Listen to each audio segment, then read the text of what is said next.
iyo baduteye inda ku maso y'abantu babona ko twabaye gutya nta gaciro. Iki gipapuro nagize gutya nta gaciro gifite. Rero umukobwa wabyariye iwabo abantu bose bamubona ko byarangiye. Iki gipapuro nashaka kugikoresha ndavuga ku maso y'abantu. Iki gipapuro nashaka kugikoresha sindi bucyandikeho, sindi bukiguhe ngo cyakire, cyamaze kuba garbage. Abana b'abantu iyo wabyaye ukabyarira iwanyu wabaye garbage. Aragukavaringa including n'umwana wawe, yamara kukukavaringa yarangiza muri ya notre père harimo healing, harimo restoration, urumva harimo restitution, arongera akakubaka akakuzanira akaguha ubwiza. Uzareba imodoka bagonze ujya imbere y'Imana umeze haleluya, ujya imbere y'Imana umeze nka ya modoka bajyanye mu igaraje yabaye declasse. Ariko rero iyo uhuye n'umugaragiste uzi neza iby'imodoka ayihindura nshya. Rero Imana ihita guhindura umuntu mushya, ikakugira umukobwa udasanzwe, ukitwa umukobwa w'Isiyoni, ikazigahanagura amateka abantu ikagukuraho ngo yaratawe, yarangiza ati naramutoraguye, naramukunze, narumva n'uwanjye. Hahandi witwaga muka ukitwa ngo umukobwa w'Uwiteka. Uyu munsi ngiye kwambara ipantaro sentire nyishiza ahangaha. Umukobwa uri buza akaza akaturuka hariya akaza akambwira ngo ugire sentire neza, ndamenya ko ari umurongora. Ibyo ni ibintu byabonwa n'umuntu wese, right? Haza umukobwa ugenda umeze ngo aragenda ambwira ngo umuhungu yahise ashita mikoro aragenda ati Mana ndabyanze mwe Mana. Bari bavuganye n'Imana. Ko wari wabwiye Imana ngo ugiye gushira isentire hano, none uje akaza emera. Kenshi ntiduhabwa kuko tudasaba neza. Bakunzi ba Hoseya twongeye kubakira, amahoro y'Imana bane namwe. Nkuko bisanzwe tugarutse muri cya kiganiro shape to shape. Uwacuriye gucura abandi, waryarijwe gutyaza abandi, uwaciye mu kintu kikamushepinga, kikamucura, kikamukoramo umurimo, nawe agahaguruka yumva yifuza guhagurutsa bari kugicamo kugira ngo nabo bazagisohokemo amahoro. Rero turabakiriye, turabiyegereje kandi turabashimiye ku rukundo mukomeza kutwereka. Amakomenti yanyu turayabona, yaba bohereza muri WhatsApp, yaba yo kuri YouTube turayabona. Nukuri iyo murimo mutwankuraja, iyo murimo mudusengera, iyo murimo mutubwira ko mutwumva, biratunezeza kandi biduha imbaraga zo gukomeza kwifuza natwe kugira icyo tubagezaho, kubaganiriza. Uyu munsi twifuje kuganira umutumirwa wacu mukunda cyane, Pastor Deborah. Turakwakiriye, karibu. Murakoze, Imana ibahungisha. Karibu suza abakunzi ba Hoseya bari bagukumbuye, barakunyishyura ngo mama wamushyize ndavuga azagaruka muhumure. Izi topic tujye kuganiraho nizo zawe, urumva nyine bararekramye, none waje mama, karibu cyane. Amen. Tunezerewe. Ndabasuje mwese mu izina rya Yesu, abakunzi ba Hoseya. Yambi Imana ikomeze kubagirira neza. Ndashima Imana ko yongeye kutugirira ubuntu kugira ngo nze twongere tuganire. Ndongera kubivuga, ntabwo ari uko ndi umuhanga, ntabwo ari uko nzi kurusha abandi, n'ubuntu nagiriwe, ubuntu Imana yangiriye. Rero ibyo nahawe ntabwo ngomba kubyihererana, even mu bwami bw'Imana wishare. Imana ibaha umugisha. Amen. Turakwishimiye Pastor. Murakoze. Tugukumbuye muri hose. Siko bya bintu bikaze. Nukuri barakunyishije. Wa mama wabishyize he, wa Pastor dusetsa wamushyize he, na mugaruye dore nguyu rwose Pastor Deborah yagarutse. Uyu munsi twifuje kuganira ku bintu twitegereje kandi tuzababiciyemo ba hafi n'abakure. Turavuga ngo reka iyi suje nayo tuyizane ntihabura abo yabyutsa kongera gusubizamo imbaraga. Tugiye kuganira ku bantu bibana, tugiye ku bantu babyariye iwabo, tugiye ku bantu babyariye mu rugo, abafiyemere ko bajya babita cyangwa abasingle mothers. Tugiye kuganira ku muntu ushobora kuba yarabaye séparé, yaratandukanye n'umugabo, yibana, yirerana abana.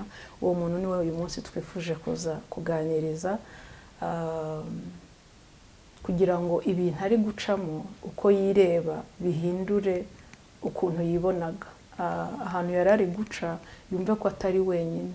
Nta muntu Imana yanga, pastor, nta muntu n'umwe Imana yanga. Imana ikunda abantu bose kandi tugira Imana ibabarira. Imana yacu yo mu ijuru irababarira. Niyo mpamvu Kristo yadupfiriye kugira ngo dukurweho urubanza rw'ibyaha. Rero kenshi ukunda gusanga nk'uwo mukobwa wabyariye iwabo hari ukuntu ahita yiyanga, hari ukuntu ahita yifata, hari ukuntu ahita yumva ubuzima bwe burangiye, bupfuye, kandi rimwe na rimwe wenda yari accident, atari ibintu yari yanagambiriye. Kandi buri muntu wese burya yagwa mu cyaha aho ava akagera. Ntabwo tubyankuraje, ariko ni ibintu bibaho cyane. Umunsi rero twifuje kongera kubyutsa amarangamutima y'uriya mukobwa kugira ngo ahindure uburyo yibonagamo, atangire yongere kwibona ukundi. Cyangwa uriya mubyeyi, uriya mumama wari mu rugo rwe agatandukana n'umutware we, ariko uyu munsi akaba yumva ubuzima bwararangiye, akiyanga, bikaba byaninjiza n'izindi ngeso rimwe na rimwe zitari nziza, bikaba byazana no kujya kure y'Imana. Rimwe na rimwe akumva hari ukuntu abaye nk'igisebo cyangwa ikintu kidafatika muri sosiyete. N'abantu sosiyete ikunda gucira imanza cyane. Uyu munsi nibo bantu twifuje kuganirizaho, pastor. Nukuri uyu mukobwa sinzi ikintu twakora kugira ngo yongere kuzamura amarangamutima ye, yongere kwikunda, yongere kumva ko ari uw'agaciro. Nta cyahindutse usibye umwana waje mu buzima bwe, bundi nta hari kiba cyarahindutse se buriya, pastor? Reka nganire n'umukobwa wabinyuzemo. Yego. Mbanze nganire n'uwabyariye iwabo. Yego. Kenshi iyo mpanuka iratugishikaho, itugeraho, yakugeraho ukaba igicibwa. Yego. Ukumva ko nta keza kazakuvaho, ukumva ko ubuzima bwawe bwarangiye. Mumbabarire nkoresha illustration imwe. Wabaye sans valeur, ariko ndashima Imana. Imana niyo twakora amakosa, ni Imana ibabarira.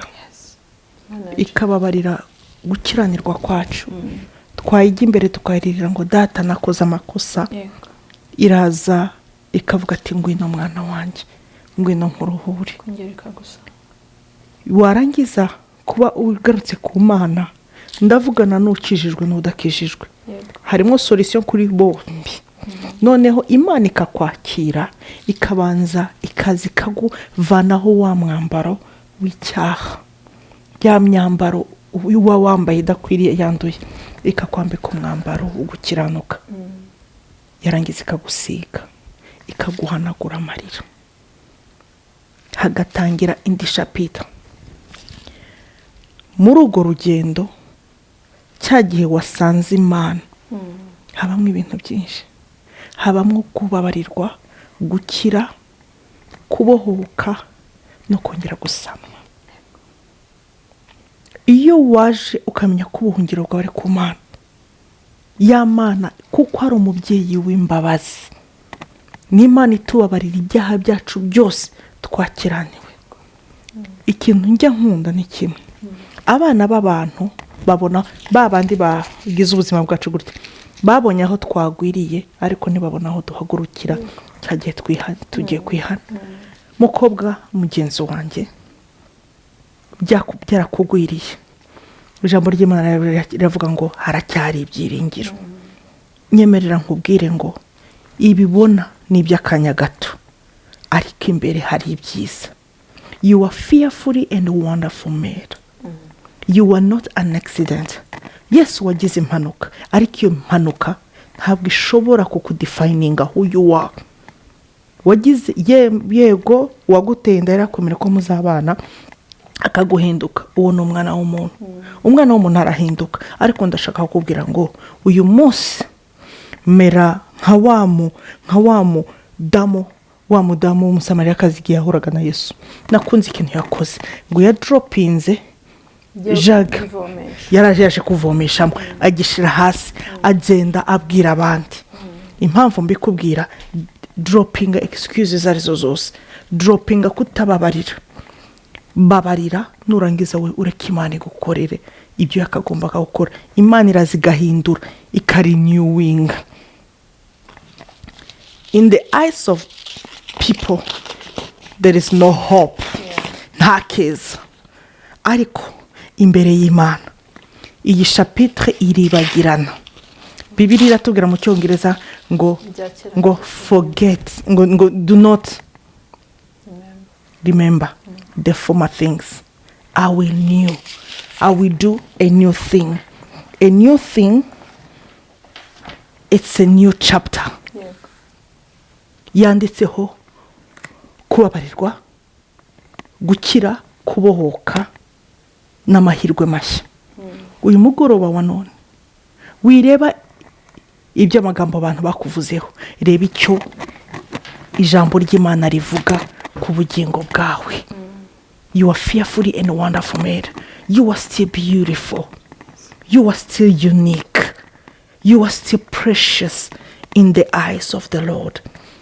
Uruwagaciro mu maso y'Imana. Imana ijya kukurema ntawe yigeze ibaza, kandi ntabwo Imana yibeshye kukwita Claudine, kukwita Francine, kukwita Chantal, kukwita Deborah, kukwita Alice. Hari impamvu uyu munsi haguruka aho wicaye aho, uhaguruke wikunde. Ntawe uzagukunda utabashe kwikunda.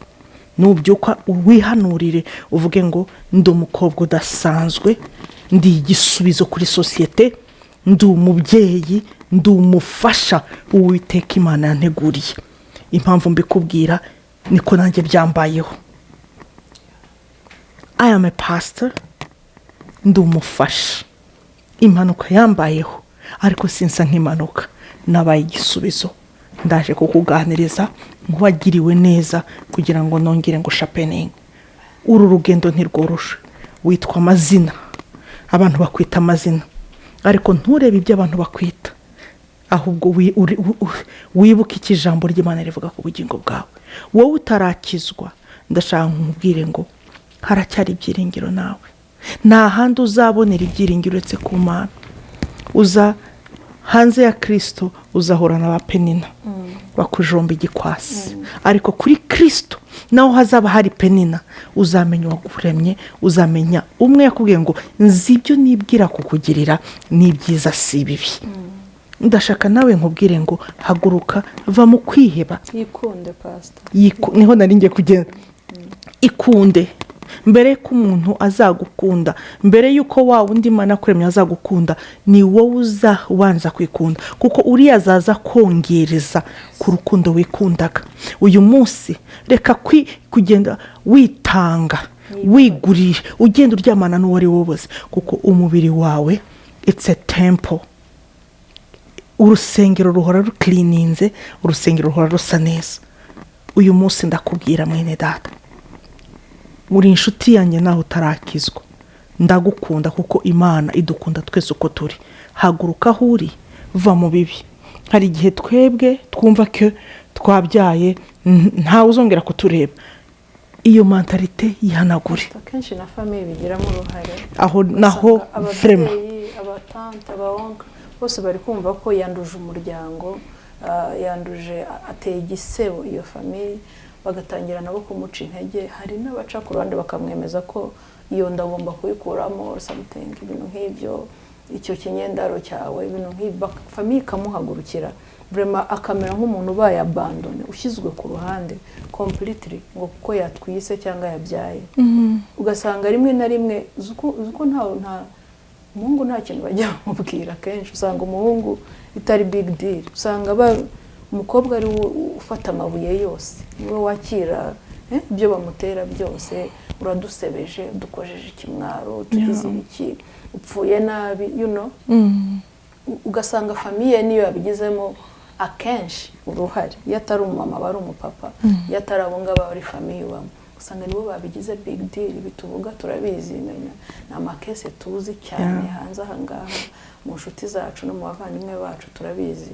ugasanga umwana yabaye abandone, yabuze ubwe, ari kwirakarira, ubwe ari kwikondana, ubwe ari kumva isi yamumize, ibintu yakoze ntibibaho. Urabibona, niba ari n'umukristo bwo kuyivanamo nta nubwo biri muri option ze, ari kumva ni n'ikizira. Uri kubibona, we rwose arumva yabyitwaramo ukuntu yabishobora.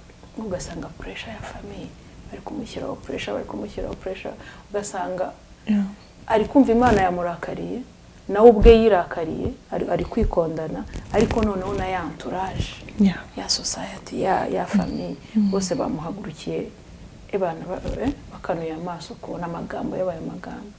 Ugasanga umwana ahise yiyanga neza kumva ariyanze neza, biramurangiranye. Ndakumvishanga ashanga ibyiringiro, ataye ibyiringiro, asanga rimwe na rimwe arasuzuguritse cyane, asanga rimwe na rimwe nta n'ubushobozi afite bwo kurera uwo mwana kubera famille yamwirukanye, yamweretse ko ari ikizira. Asanga rimwe na rimwe atangiye kujya mu ngeso zitari nziza, yakira umwana mutoya cyane, asanga abahungu naho niho bafatiyeho. Urabibona, yamara kubyara neza ukabona ni nkaho noneho avuga ati n'undi ntacyo nkiramira, ngiye kwirekura. Ni ikibazo gikomeye. Icyo nabonye ndabyumva, ababyeyi, buri mubyeyi wese aba yifuza ko umwana we hari expectation aba mufiteho, ariko ndabivuga nigengesereye ibi ngibi. Babyeyi, umunyarwanda yaravuze ngo ibyaye ikibuze irakirigata. Umwana wawe nimba akoze ikosa wimujugunya, ahubwo mwegere umugaruza ubugwaneza, kumubwira ko akojeje isoni nibyo, habeho ikiganiro, ariko ayo magambo mubwira aramuruga, aramwica. Noneho ko mu wowe nk'umubyeyi uri uravuga ayo magambo, umwana niyo umukobwa wese abageze ku myaka 30, 40, 50, umubyeyi ahora ari umubyeyi. So hahandi yumvaga ko yarafite espoir yo kwegekaho umusaya, ukuyeho wa musego. Icyari bugire niki? Umuhaye rubanda. Ariko nimba umwana wawe wabyaye ukavuga ati okay, mwana wanjye ibyo wakoze ntabwo ari byo, noneho ukamukavaringa, ukavuga ati uru rugendo mugabo wanjye twakojejwe n'isoni, ariko ni ibyanjye nawe, tugiye kubihagurukamo, tugendane muri ruge. Mwana wanjye, papa fata hari, mama fata hari, mukagendana. Uramusanye, warangiza kumusana umuhaye ibyiringiro. Muri Bibiliya ijambo ry'Imana rivuga ngo muri Ezekiel 16 ngo nakunyuze uri mu ivata, ndavuga ngo baho. Nogeye kukunyuraho mbona uri mu ivata, ndavuga ngo baho. Ngo nongeye urumva inshuro yagize, nongeye kukunyuraho, ndavuga ngo baho. Ngo ndangije mbona ubwambure bwawe, ngutwikira umwitero. Babyeyi, don't expose umwana wawe, cover your child. Ntabwo kumubwira nabi ari byo biconvincinga ko yagize nabi. Numuterera hanze azagenda. Hariho bamwe mama mu Rwanda najyaga ngira inama kubera ibiganiro bimwe najyaga ngira, ugasanga umwana kubera ko yabonye ko nyina aramubwiye ngo mvira hano, udukojeje isoni, uri gisebo, ntabwo kiri umwana wacu turakuvumye. Wumva amagambo avuye mu kanwa, wa mukobwa akajya kwishingira, twajyaga tuvuga kera rumbaza yavuga ngo kwishingura kwe. Reba ibintu ajyanye. Ese uriya mwana namwonsa azamwonsa iki? Azamutransmeta agahinda, azamutransmeta unforgiveness, kwitotomba iki? Aho agiye kwishingura, umva avuye ahantu yari afitemo espoir, agiye ahandi. Guess what? Wa wundi yagiye kwishingiraho akamubwira ngo bagiye hano nagukuye, wari waratawe, nakumenye ufite inda, naguhaye chance, naguhaye opportunity, akaba avuye aho yabwirwaga nabi aginjiye muri abuse, akamwa abusinga. Urabona wa mama ahantu yatereye umwana, uriya mwana azarinda apfa afite igikomere.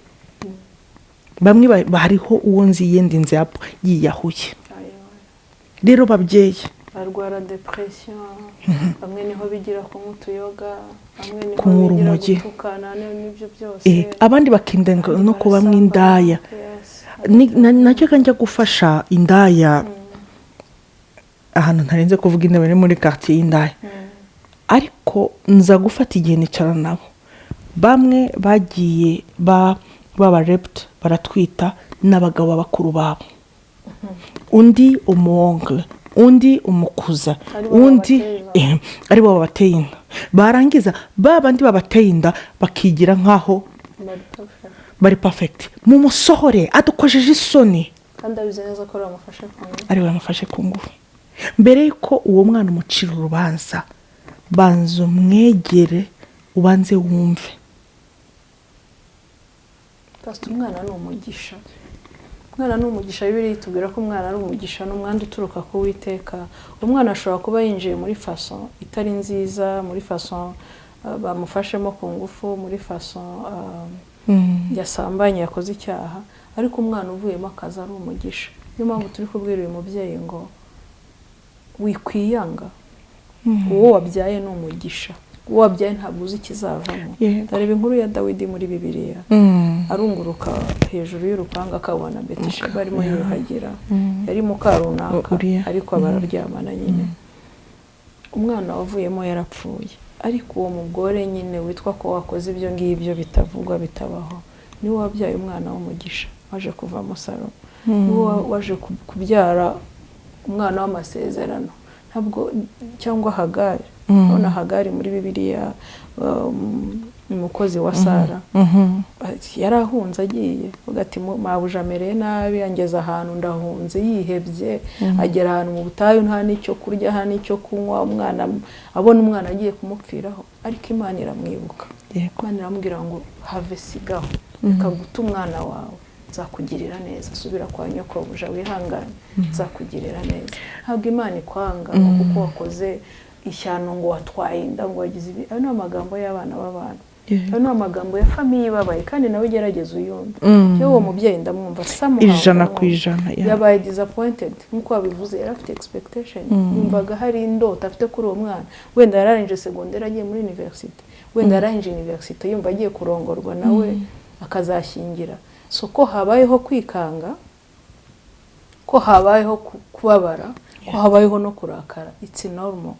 Ariko kurikirana urebe niki cyabitari gukabya, utari gukabiriza uyu mwana urasa bigire gute, abigenze gute, ajye kwishingira ku muhungu baryamanye wenda batanakundana, byari ibintu byo gukina biri aho ngaho. Ajye kwishingira ku ngufu ku muntu wamufashe ku ngufu atanabishakaga, wenda ajye kwishingira kuri oncle wese nk'uko wabivuze, ajye kwishingira kuri musaza wese. Rega makese turayazi, arahara abaho cyane.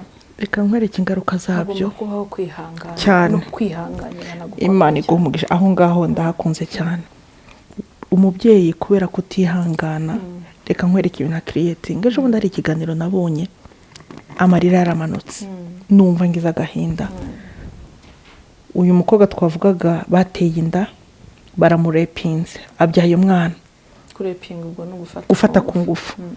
Noneho abyaye umwana, amubyaranye agahinda, ntamuha urukundo, aramushoutingaho, wa mujinya wa se awujugunya ku mwana. Noneho kubera ko uko akundi mama we yamugize yangaruka, wa mwana nawe nararize, ntabwo nakwirarira aho ngaho. Noneho umubyeyi kubera ko papa w'umwana yamutaye, rejecting. Wa mwana nawe amaze gukura, kubera ko nyina nta rukundo yamuhaye, amubwira nabamwereka ko nta kiza afite. Urumva muri we afite ibikomere. Umuntu atanga icyo afite. Umuntu wakomeretse ntashobora gutanga ibintu bizima, atanga ibintu byose bigukomeretsa, because umuntu wakomeretsa akomeretsa undi. Noneho wa mwana w'umuhungu zikintu yatangiye kubera ubwo buzima yakozemo, aragenda abyara abana 24 ku bagore batandukanye, ku bakobwa 17. It's a true story, byabayeho. Ugasanga barabahungu uwo muntu yakoraga icyo kiganiro yazanye, undi yabyaye 30 n'abangahe, undi yabyaye aba bose agiye kureba asanga nuko iwabo babyaye baba rejected. Rejection izana gukomeretsa. Urumva, reba abo bana, hari undi muhungu ufite imyaka 22 afite abana 4, yabaye ku bahungu ku bakobwa batandukanye. Abo bana kubera ko yababyaye ko nguko ntabamenya, ibaza abana 24 batazi papa, aheruka atera inda akagenda. Kandi uzikina yakoraga, mwararyamanaga ukabura twayinda, wamubwira ngo uratwite, abwira ngo nyibagirwa igikomere, akagenda urumva cya gikomere nyina yahuye nacyo akakimutransmeta mu kumwosa no mu mikurire ye, gikizanye kibyaye ibindi bikomere birenze byinshi. Wishe ikinyejana. Reba nk'uwo muntu abana bavuyemo, bazaba abagore bameze bate, bazaba abagabo bameze gute? Kubera iki? Just umuntu umwe cyangwa abantu 2 bananiwe kwihangana. Kandi n'abakristo bajya babikora past. Cyane. Ntabwo turi kuvuga ibintu by'abapagani. No. N'amafamiye y'abakristo ajya bikora. Ahubwo ni nabo babikora cyane. Kubera ko bavuga ngo arashaka gukavaringa ya image nziza. Niba ari pasiteri, niba ari evangeliste, niba ari umama ushinzwe ibi mu rusengero, ya image nziza yari afite abati karabaye. Uratwiciye image, uratuvangiye. Muri make, nimba unaniwe kwihanganira umwana wabyaye, uzihanganira rubanda. Nimba Kristo yaremeye akabambwa, akajya ku musaraba, agakubitwa, agatukwa kubera twebwe, what about uwo wagiriye igise? Ibaze mubyeyi mugenzi wanjye, uramubyaye just kosa rimwe, iri rimwe. Bibiliya ntitubwira ngo tubabarire kangahe? Bivuga ngo umunsi urundi urenga ukibabarira. Nimba utababariye uwo wonkeje amaraso yawe, Imana izakubabarira gute? Bibiliya ivuga ngo twihanganire ibitugerageza. Ubwo se uzagenda wigisha n'abandi badamu kwihangana, wananiwe kwihangana? Wabigisha gute? Sibyo nawe utabamo, ukaba ari uburyarya. Hari turi mu rusengero ariko tutari muri Kristo, kuko nuba muri Kristo uzababarira. Pastor njyewe nzi famiye imwe, ntabwo ndi bubavuga amazina ariko ndabazi ko ni ibintu umukobwa nagendanye nawe mu rugendo, ndamuzi neza. Ni kuri bari abantu bafite n'itorero, sibye kuba ari abapasiteri cyangwa abakristo bafite n'itorero.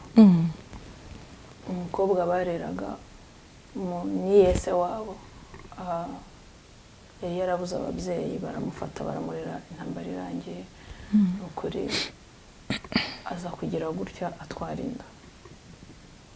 Ariko atwara inda y'umuntu bakundanaga, ariko habaho accident, atwara inda, barabimenya, bamwohereza hanze. Agezeyo ubuzima buramunanira, hana byandi byo kwideklara, kubeshya n'ibyo biramunanira.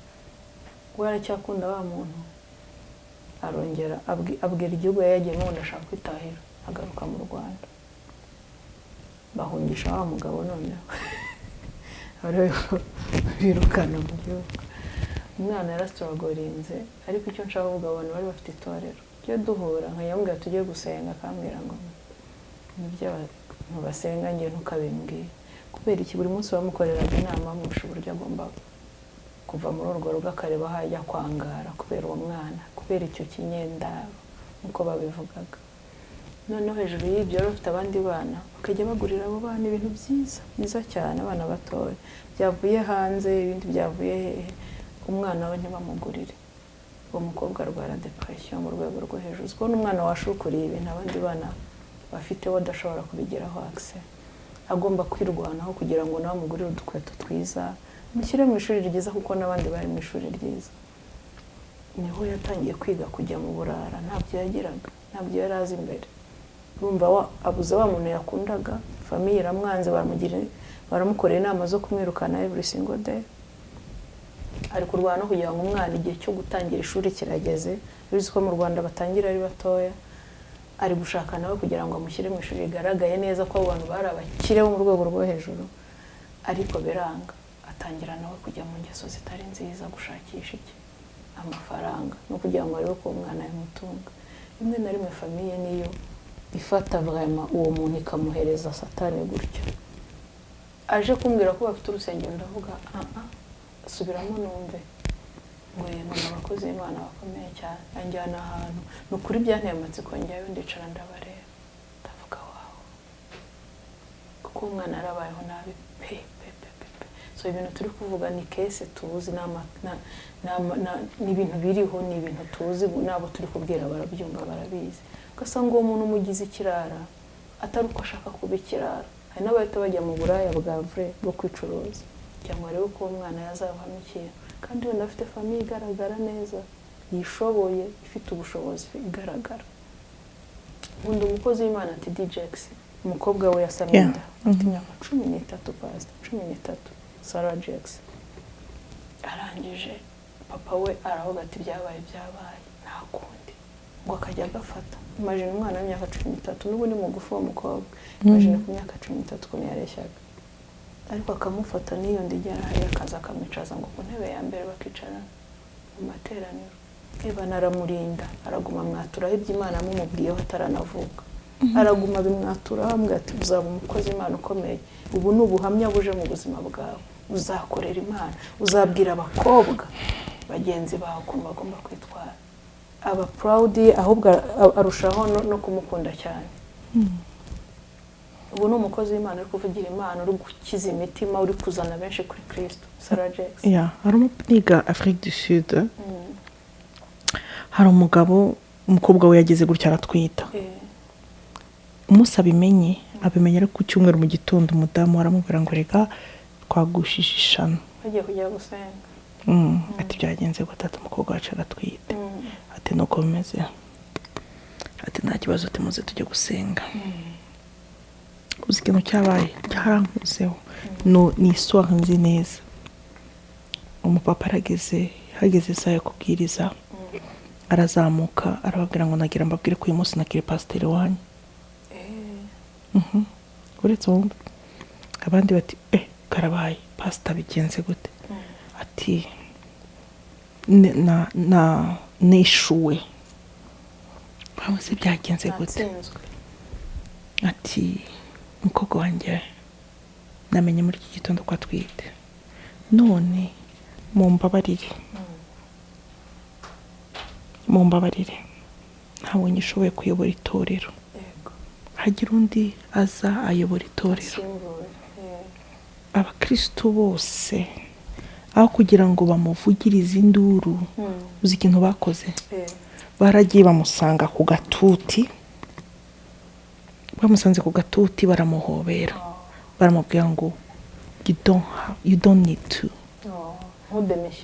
ntuhagarike ibyabaye uriya mwana ni igisebo cya twese komeza umurimo ibindi bisiga birekera Uwiteka umupapa yumvise asubijwemo induru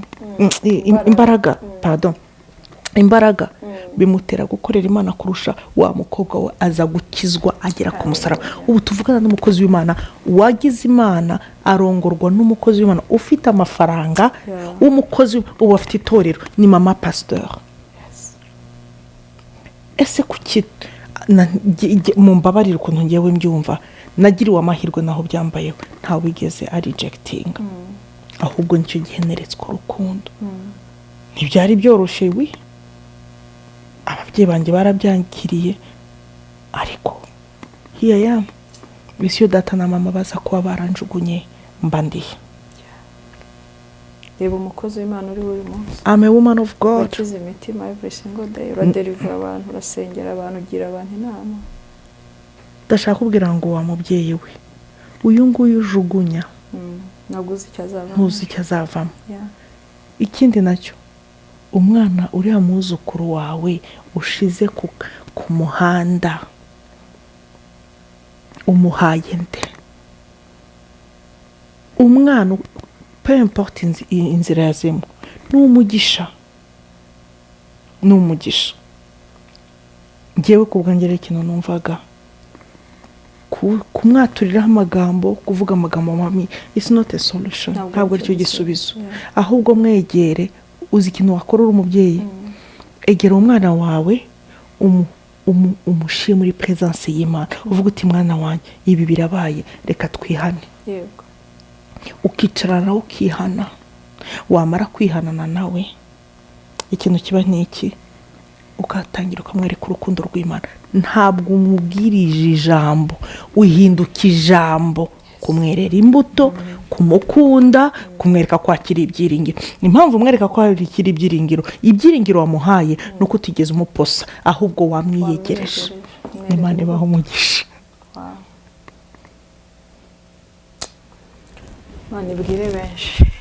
No, ndabizi ni byiza mu muco w'iwacu. Ntabwo mu muco w'iwacu, umuco ntukuraho kuba umubyeyi.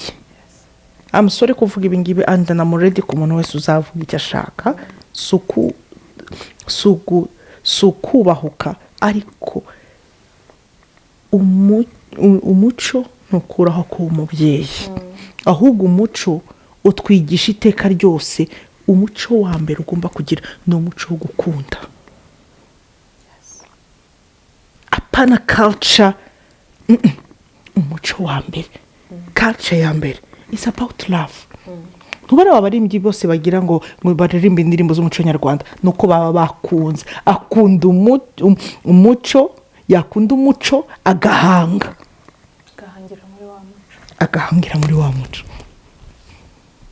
Pastor Karame, ndi gutegura iki kiganiro, agize yerekwa. Yego. Bona umumama wari ufite umwana yireranye wenyine, umwana w'umusore yarageze mu butineja gutyo. Bona bari ku karubanda, sinzi ukuntu nasobanura ku karubanda, ariko urebe nk'ahantu hadatwikiriye, ku gasozi hadatwikiriye. Hari abantu benshi kuko ku karubanda haba benshi, ariko nta gitwikiriza gihari. Nkabona ndimo ndamwingingira kwinjira ahantu hari beto, kwinjira ahantu hafunze, kwinjira ahantu ndimo mwingingira ngo naze yinjire, kuko nabonaga hari ikintu kiri guhiga uwo mwana. Kandi umubyeyi nkumva bikomeyeho cyane, kuko yireranye uwo mwana, amufata wenyine, aramwirerana, ageze heza. None hari ikintu gishaka kumumutwara, hari umuntu ushaka kumumutwara, hari umwuka mubi ushaka kumumutwara. Nabibonye mu mwuka, urabibona. Uko ningingaga uriya mama ngo yinjirane n'umuhungu we, umuhungu we yageze aharinjira, ariko umumama avuga ati umwana ubwo abonye ubuhungiro, Imana ishimwe. Ambwira nti hoya, ikimuhiga kirakubona muri iyo area, aho hantu hadatwikiriye, nawe kiramenya ko ari hano nawe, kuko nawe uri ahangaha. Nugumaho ku karubanda, kiramenya ko ari ahantu uri niho umwana wawe nawe ari, kirahaguma gihigahiga. So nawe winjira muri iyo cover, injira nawe aho hantu hatwikiriye, uve ku karubanda. Umwana yinjiye ariko nawe winjira. So numvishe nifuza ko tubwira n'abamama bireranye abana bonyine cyangwa babaye separe. Aba bakobwa tumaze kubaganiriza bireranye abana bonyine, ariko reka tuganirize n'uyu mumama wabaye separe. Uyu mumama byashikiye bibaho, yewe no mu myaka 50 wa separe, no mu myaka 25 wa separe. Ni ibintu twirirwa tubona hano hanze birahari. Satani ntabwo yishimira ngo icyo kintu duhora tukivuga. Separation ziruzuye, ariko uyu mumama nagira ahantu abarizwa, hari ukuntu nawe ahita yiyanga, akumva nyine byamushikiye, yego, ariko akumva kwanza na societe nibica cyane abo bamama batandukanye n'abagabo babo. Ku ruhande rw'abagabo ntabwo nzi ukuntu bimeze, ariko ku ruhande rw'abamama icyo cyo ndakize neza. Baravugwa, bitwa amazina atandukanye, muri eglise nta mirimo bahabwa, sinzi ukuntu bajya babatreating ukuntu, ariko nkumva namubwira ngo nawe niyinjiremo, nawe agira habarizwa, nawe agira adresse yo kwifungirana hariya hantu, yo kumva ko byamurangiranye hariya hantu, kuko igihiga umwana we ni nkabira twavugaga, uriya mwana uvutse hari kiba kimuhiga kizamukurikirana, niko kuno bavuga ngo bawishe generation mwabandonye. Uyu mumama nawe natinjira hakwiriye, natajya mu mwanya ukwiriye ngo ahagararemo neza, hari biri guhirwa bari abana yasigaranye wenyine. Mudamu, mubyeyi, wowe mugabo yataye, ntabwo ubuzima bwawe burangira nuko bagutaye, kandi kuba yagutaye ntibivuga ko Imana yagutaye. Ndongera ngaruka aha hantu. Ndashaka nkubwire amagambo ane. Igihe uwagutaye aba yagutaye ntabwo ari cyo gihe cyo kwiheba, nicyo gihe cyo kwegera Imana cyane, parce que nta kavu ufite, nta kigutwikira gihari. C'est comme si wambitswe ubusa, amusore kuvugira ijambo, washizwe ku karubanda kubera wenda kutumvikana, amakosa, kudashira hamwe. Ni byinshi. Nimba umwana w'umuntu, umwana warezwe n'undi yananiye kukwihanganira, arakujugunya. Hari umuntu ugukunda ntaguhararukwe, uwo ni Yesu. Nta giciro ashyizeho kindi kabisa. Umva, Yesu ntabwo areba ngo bagutaye, niyo wamugira iki ntakudivorce, sheri ishirana n'agahararo, ariko kwegera Kristo kurakomeza. Ntabwo guhararukwa. Urukundo Kristo dukunda ntabwo ruhararukwa. Numwegera ugashaka ubwami bw'Imana no gukiranuka.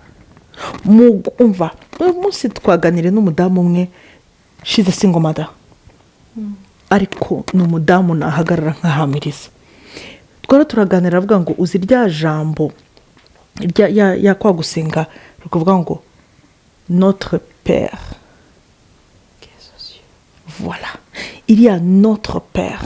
Muri ririya zina rya papa wacu hariho ya protection umugabo yakaguhaga arayiguha, umukobwa wa Yesu, wa mwana wawe, kubera ko Imana yiguhaye benefit, iguha n'ibyawe byose. Bivuga ngo wa mwana ari protege, ntakira umwana udafite papa, kuko Yesu yahagaze aramubera papa. Byamuhigaga ntabwo bwongera kumuhiga, ariko it's in the secret place, mu gushakisha Imana, mu gukunda Imana, urabona ko kundi dukunda abagabo tukabimariraho, kwimariramo. Kandi rero iyo yamaze kukwimarira, wowe yamaze kwimarira muri Kristo, ntabwo uba ukigira envie ya sex, amusore kuvuga gutya, ntabwo uba wumva ko kubaho kwawe kudepanda ku mugabo. No, n'ibiro yawe yose yashyiramo. Yes, kandi n'umubiri wawe kawukontrola, n'umubiri wawe umva, ni hahandi nta n'ikintu wongera kumva. I know what I'm talking about. Ijambo ry'Imana ravuga ngo ukwishimikirijeho azaba mahoro masa. Noneho Yesu araza akagusiga, noneho abantu bose bakakwifuza, na wa wundi yagutaye yarangiza akaza akaguhindurira amateka, akagukura muri chapitre ya mara, akagushira muri chapitre yitwa munezero. Ugatanga umunezero, akakubera byose. Umwana wawe akiga, akakubera provider, akakubera protector, akakubera tu, umva, akaguha tu. N'igihe agera ku rwego abona kwizeyeho neza, warakize ibikomere, umwana wawe arimo neza, witwaye neza, umeze neza, akagera n'igihe akakwizera nk'umubyeyi, akongera akagushyingira. Rero iyo ubaye muri iyo presence y'Imana, habaho gutegereza. Bibiliya avuga ngo those who wait upon the Lord they shall renew their strength. Iri jambo ryampaye imbaraga nanjye igihe nari ntegereje. Namenye ngo I am a child of God. I am no longer Deborah that used to be. Now I'm fearfully and wonderful made. I am a new creature. I forgot. No. The past does not define me. Past ntabwo umva kahise umugara bira ni ibyahise pase yanjye yarahise. So now I'm living in the present. I'm in the present. I'm in the present in the presence of God. So bivuga ngo I will wait upon the Lord because I know that my daddy is at work even though I can't see. Ubwo mama Arlette ashatse twari turi muri situation, I don't care, I don't mind waiting. Ndakomeza gutegereza. Mama Arlette Imana yamugiriye neza. It's her season. Nanjye season yanjye izagera. Noneho mu kugeraho biragenda gute? Noneho kuko ndi muri presence y'Imana, I don't mind waiting. Noneho ukuntu ntegereza Imana iragenda isubiza mu imbaraga. Cya kigeragezo ni cyiza. Nihaza umuhungu mwiza ufite 6 packs ufite 0 ndatari muri presence y'Imana. Papa no mama arakubwira ngo no suwongo you keep moving. Noneho kuba muri presence y'Imana ugira patience, ugira perseverance. Noneho wava kuri iyi ngiyi yo kugira gutegereza gituma tugira ducurwa. Noneho kubera ko Imana yitubwiye gutegereza ubashebutse. Imana ikazikagukura unforgiveness, ikagukuraho ibikomere, noneho uzagushaka Imana ikabimuhaye kombo. Ntabwo Imana imuha second hand. Imuha refurbished. Icyabaye renewed, icyabaye refurbished. Urumva icyabaye refurbished. Noneho kubera ko igitegereje ntabwo ugendera kuri umenya ko hari umugambi w'Imana ku bugingo bwawe. Icyo gihe uzi ko hari umugambi w'Imana ku bugingo bwawe ntiwemera ko n'importe ki aza kugukoraho. Ahubwo nawe uri gufasha n'abandi. Bivuga ngo iki?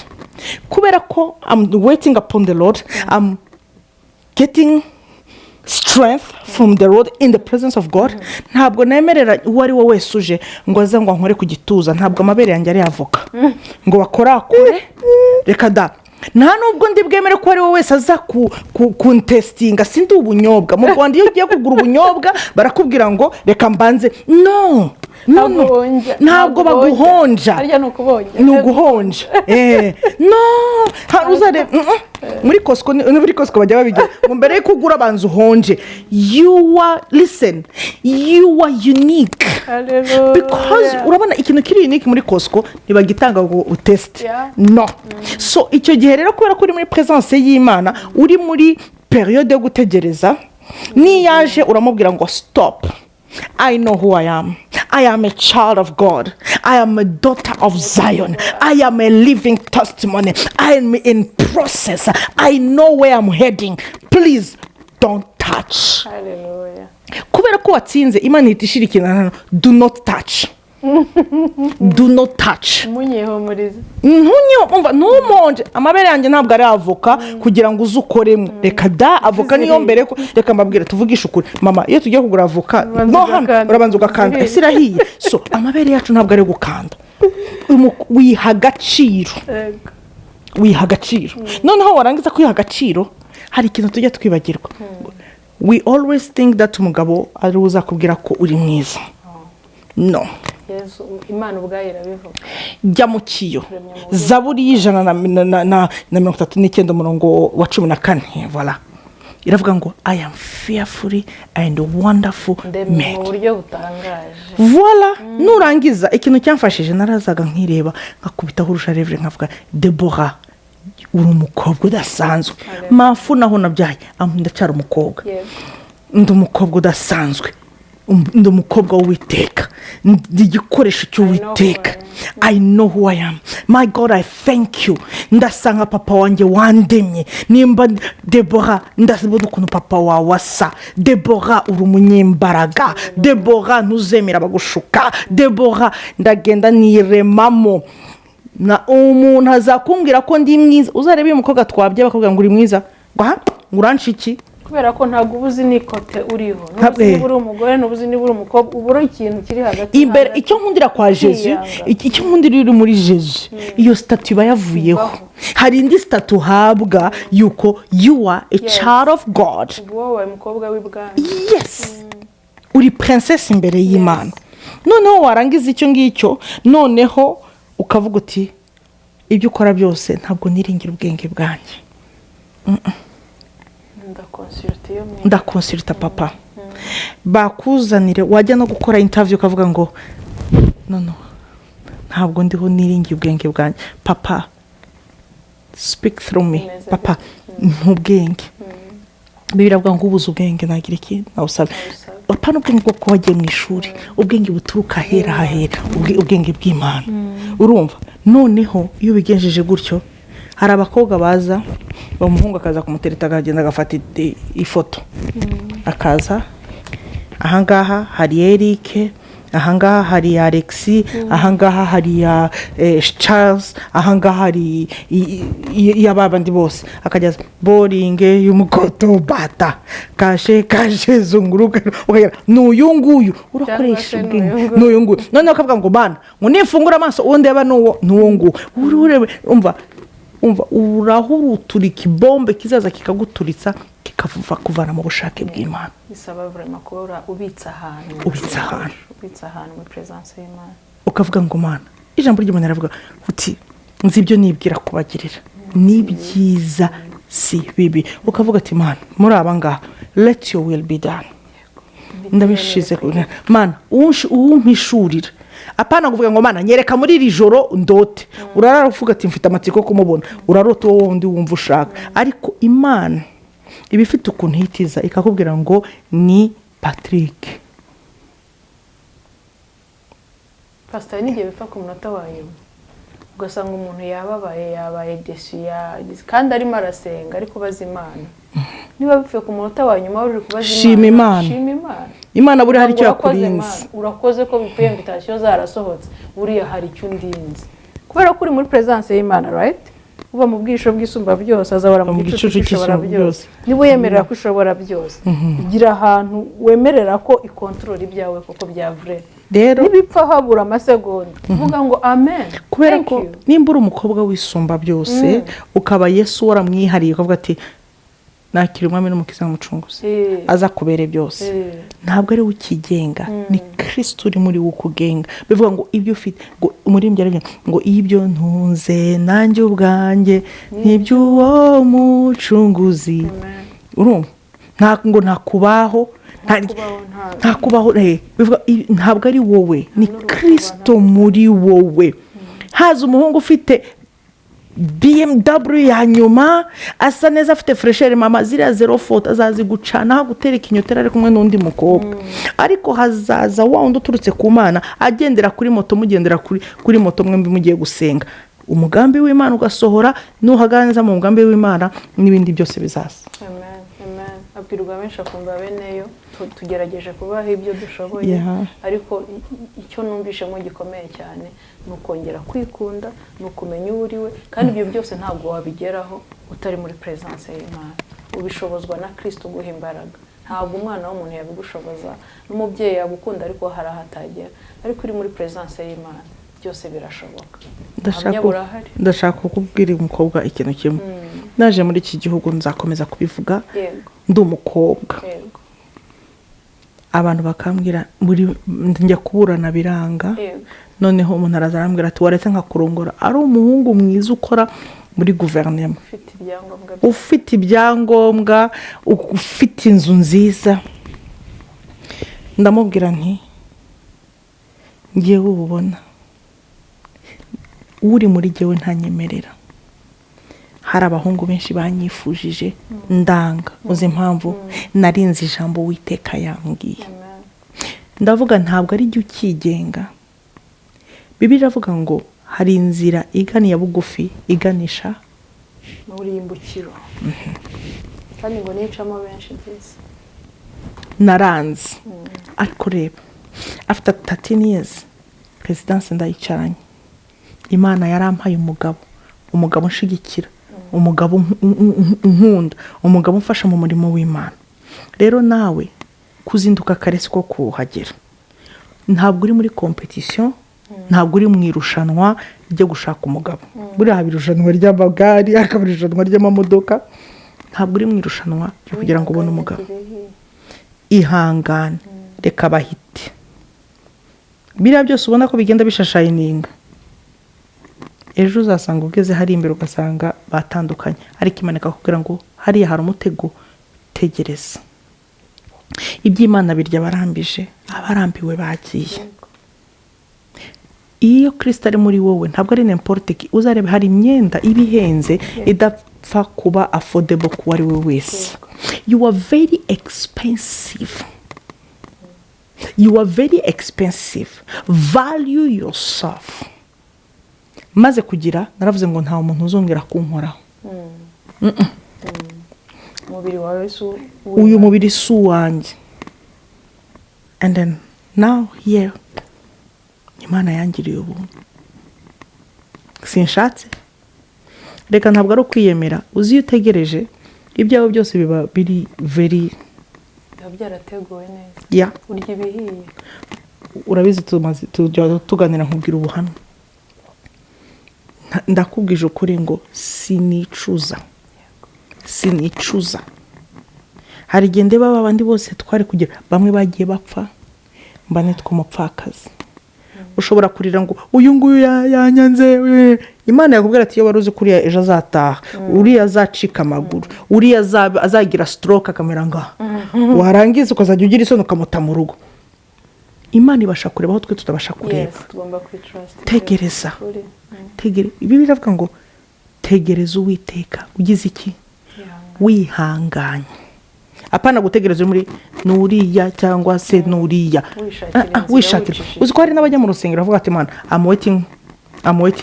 Mana, umuhungu uri buze kuza kicara iruhande rwanjye araba ari ari umuhungu umwenzi yarigeze arekete avuga ati Mana, uyu munsi ngiye kwambara ipantaro sentire nyishize ahangaha. Umukobwa uri buza akaza akaturuka hariya akaza akambwira ngo ugire sentire neza. Ndamenya ko ari ibyo bintu byabonwa n'umuntu wese, right? Haza umukobwa ugenda ameze ngo aragenda amubwira ngo umuhungu yahise ashita mikoro aragenda ati Mana, ndabyanze mwe Mana. Bari bavuganye n'Imana. Ko wari wabwiye Imana ngo ugiye gushira isentire hano, none uje akaza emera. Kenshi ntiduhabwa kuko tudasaba neza. Make sure ko ibyo usabye kandi apana ngo ubone umuhungu ameze. Narababwiye ngo mwitorero hari bari umva harabitwa bafora ikinzanye. Iyo abonye fora ikimuzanye ubwo nyine wakuwemo wibwe. Imana bahumugisha. Turashoje pastor wasengeye uyu mukobwa n'uyu mama. Ndashaka mbahe icyanditswe kimwe, reka tugisome. Wa mukobwa we utegereje, kiri mu Bakolosayi ibice 3. Ya ntaza kwibeshya. Abakolosayi ibice 3 ku murongo wa 15 kugera kwa 17. Mwumvira ijambo ngo mureke amahoro ya Kristo atwarire mu mitima yanyu, ayo mwahamagariwe kuba umubiri umwe, kandi mugire imitima ishima. Shima Imana no gukira ingaragu, kuko niyo opportunity Imana iguhaye. Iyi murongo wa 16 ngo ijambo rya Kristo ribe muri mwe rigwiriye rifite ubwenge bwose, mwigishanye muhugurane muri zaburi n'indirimbo n'ibihimbano by'umwuka, muririmbirana Imana ishimwe mu mitima yanyu. Murongo wa 17 ngo kandi icyo muzavuga cyose n'ibyo muzakora byose mujye mubikora byose mu izina ry'Umwami Yesu, mushima Imana Data wa twese kubw'uwo. Iyi ni samari ryo navuze byose. Iri jambo niriguma muri wowe, iri jambo rizaguproteja. Apana kuryumva. Ejo haranza abandi ndabwiriza, nzaba ndiho ndabwiriza how to be a living word. Iri kuba ijambo rigenda na Bibiliya avuga ngo turi inzandiko zisomwa na bose. When you wait upon the Lord, let people babone urwandiko ubigisha rwanditseho arihangana, no yera imbuto, arubaha, arakunda, Imana ibaha umugisha. Ndashaka kukubwira ngo ntaheze Imana itagukura kandi ntaheze Imana itagushira. Ndashaka kukubwira ngo haracyari ibyiringiro. Ngewe ureba, I'm a living testimony. I'm a living testimony. Ndashaka kukubwira ngo rero nawe mugoroba wa none aho uherereye, yaba ari mu gitondo, yaba ari mu mugoroba aho uherereye, ndashaka dusengane. Ndashaka muri aka kanya wowe urandeba, wowe wabonye ko byarangiye, uyu mwanya ndashaka aho uhagaze aho ngaho, iyambura umwambaro w'icyangiro, iyambura umwambaro kutababarira, iyambura umwambaro bikomere, kuramwe ibicabagari byose. Yes, iri ni itangiriro ry'umunezero wakora uyu munsi. Igihe Imana yaraje iravuga ngo Yosuwa ngo mumukure umwambaro w'ibicabari, bamukuraho imyambaro yanduye, barangije bamwambika umwambaro mwiza. Arangije aravuga ngo ni mu mwambika igitambara cyiza. Iryo jambo rimaze iminsi rimesha umugisha. Vana mu ibyo byose, reka umwami Imana akwambika umwambaro w'agakiza, akwambika ubwiza bwayo. Iyi makeup twisiga nta kimaze, ariko when the glory of God is upon you, you be beautified. Uyu mugoroba wa none wowe utaramwakira umwami n'umukiza, this is your opportunity. Uyu ni umwanya Imana iguhaye. Iyo kava ukeneye, abantu bazaguta. Ntigeze kwigira ikintu kimwe, hari igihe Imana yemera ko abantu baguta kugira ngo igutoragure. Yego cyane rwose. This is your opportunity. Imana hari igihe abantu baterambuta yaje runaka, boyfriend, friend, ikigari cyose bagaterambuta yaje. Hari igihe Imana ikizi yambuta yaje kugira ngo igufate. Rero uyu mugoroba wa none ndashaka ngo dusenge, wongere wikunde, wongere wikunde, wongere wikunde, wongere wikunde. Data mu izina rya Yesu, twongeye kuza imbere y'ubwiza bwawe, twongeye kugushima ko kuri Imana y'urukundo, uri Imana y'imbaraga. Mana ducishijwe bugufi dusabire imbabazi abana bavandimwe bacu papa, hari abagutaye, hari abagiye kure yawe, ariko uyu munsi Mana bagarutse imbere yawe. Ndabakuzaniye mukunzi mwiza w'abakobwa bawe. Mana ndagushimye kuko wampinduriye amateka, urambabarira, uranyuhagira, uransiga, uranyambika. Ndasenga uyu mugoroba wa none gitondo ku bandi papa, kugira ngo wongere ubuhagira, ubasiga, ubambike mu izina rya Yesu Kristo w'i Nazareti. Mana mbashize mu biganza byawe. Mana muri transition barimo papa, ndasaba kugira ngo ubiyereke. Mana niba gutakambira uzabumve mu izina rya Yesu Kristo. Papa nubasha guhomora imitima, bohora imitima y'aba bakobwa bawe mu izina rya Yesu Kristo w'i Nazareti. Umutima ukomeretse papa uwomore, abihebye wongere basubize mu imbaraga mu izina rya Yesu Kristo w'i Nazareti. Mana ndasenze databuja ngo bakwimariremo, bakwinjiremo, bagushoreremo imizi mu izina rya Yesu Kristo w'i Nazareti. Mana ndagushimiye kuko ari wowe ugiye kureba amateka mashya. Mana data, nubwo Imana igira neza bimeze gutya, haracyari ibyiringiro, ariko ubwo bashimikirije muri wowe bazongera gushisha papa, bazongera kugira ubuzima bwiza. Mana ubahindura amazina yabo mu izina rya Yesu Kristo w'i Nazareti. Mana narakubonye ugira abakobwa benshi, bamwe bari bafite abana bangahe, ariko ongera ubaremera amateka mashya. Ubu nabafasha, ubu n'abagore badasanzwe, n'abagore bagukorera. Ndagushimiye Uwera wa Isirayeli. Mana reka tuzumva ubuhamya muri Hoseya bavuga ngo nanjye Uwiteka aranyibutse. Mana ndagushimiye, Mana ndagushize hejuru, ubaha umugisha papa, ukomeze ubagirire neza, ukuboko kwawe gukomeze kubabaho, ukomeze Mana igira neza, ubajya imbere bakujya inyuma papa. Ndakurindisha ubugingo bwabo nyaguhora ku ngoma. Urakoze mukunzi mwiza, urakoze mukunzi mwiza, urakoze mwungere utajya uzimiza. Ngaba turabaguhaye, ugusenga nuko acu gukora nukwawe, ni mu izina rya Yesu Kristo mbisabye nizeye, amen.